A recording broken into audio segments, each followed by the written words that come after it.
السلام علیکم، میں ہوں عبدالوہاب اور آپ دیکھ رہے ہیں میرا یوٹیوب چینل۔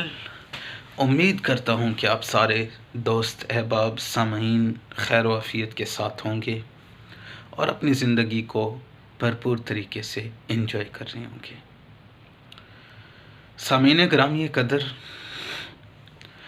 شاعر مشرق حکیم الامت علامہ محمد اقبال رحمۃ اللہ علیہ کا ایک کلام، ہم کون ہیں کیا ہیں بخدا یاد نہیں، ہم کون ہیں کیا ہیں بخدا یاد نہیں، اپنے اسلاف کی کوئی بھی ادا یاد نہیں، ہیں اگر یاد تو کافر کے ترانے ہی بس، ہیں اگر یاد تو کافر کے ترانے ہی بس، ہے نہیں یاد تو مسجد کی صدا یاد نہیں، بنت ہوا کو نچاتے ہیں سرے محفل ہم، کتنے سنگ دل ہیں کہ رسمیں حیا یاد نہیں، آج اپنی ذلت کا سبب یہی ہے شاید، آج اپنی ذلت کا سبب یہی ہے شاید، سب کچھ ہے یاد مگر صرف خدا یاد نہیں۔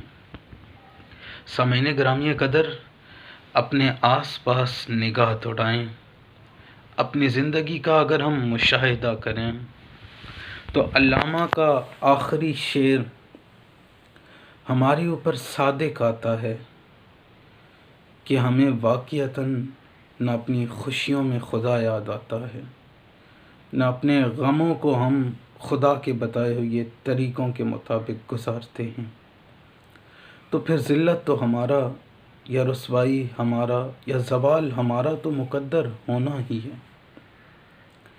اس لیے ضرورت اس امر کی ہے کہ ہم حکیم الامت علامہ محمد اقبال رحمۃ اللہ علیہ کے کلام سے رہنمائی حاصل کریں اور اپنی زندگی کو صحیح سمت کے اندر، صحیح ڈائریکشن کے اندر لے کر آئیں۔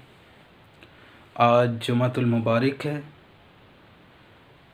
آپ سارے لوگ جو مجھے سن رہے ہیں، اگر اپنی زندگی میں کثرت کے ساتھ درود شریف پڑھنے کی روٹین بنائے ہوئے ہیں تو یقینی طور پر خوش قسمتیاں، خوش بختیاں، کامیابیاں، کامرانیاں سمیٹنے کا فارمولہ آپ آلریڈی اپنی زندگی میں اپلائی کیے بیٹھے ہیں۔ درود شریف ایک مقبول عبادت ہے۔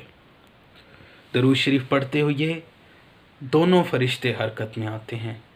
اگر کوئی دوست آج تک اس روٹین کو نہیں بنائے ہوئے تو آج سے وہ اپنی زندگی میں درود شریف کو کثرت کے ساتھ پڑھنا لازمی جزو بنا لیں، اگر نہیں تو کم از کم جمعہ والے دن تو لازمی طور پر۔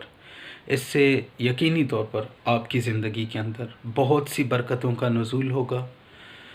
آپ صلی اللہ علیہ وآلہ وسلم کا جو قرب ہے قیامت والے دن اس شخص کو نصیب ہوگا جو کثرت کے ساتھ درود شریف پڑھتا ہوگا۔ تو اللہ ہم سب کو عمل کرنے کی توفیق عطا فرمائے۔ اللہ پاک ملک پاکستان کو استحکام اور اسلام کو غلبہ نصیب فرمائے۔ آخر پر یہی کہوں گا کہ اگر آپ نے میرا چینل نہیں سبسکرائب کیا ہوگا تو کائنڈلی میرا چینل سبسکرائب کر لیجئے۔ بہت شکریہ۔